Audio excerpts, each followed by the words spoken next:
Реконструкция и строительство дорог в Якутске в основном идет по графику. Сегодня глава республики Айсен Николаев посмотрел, как проводят ремонт столичных дорог. Как отметил глава региона, в основном все подрядчики работают по плану. Однако сейчас опасения вызывает масштабная реконструкция улиц Сивцева, Суарун-Аламона в 203 микрорайоне и Ларионова в 202. Работы там еще пока не начались, хотя подрядчик Сахатрансстрой уверяет, что все сделают к сроку.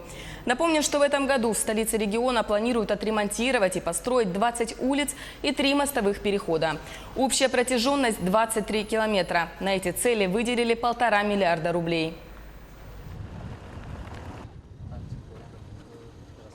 Хочу сказать, что, конечно же, в этом году объем беспрецедентный.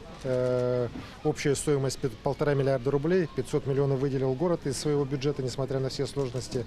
500 республиканский бюджет и 500 федеральный. Поэтому объем колоссальный, достаточно большое количество подрядчиков. И по всем практически районам города та или иная улица все равно делается. Так? Видно, что где-то подрядчики идут очень четко по графику, может быть, даже немножко с маленьким опережением.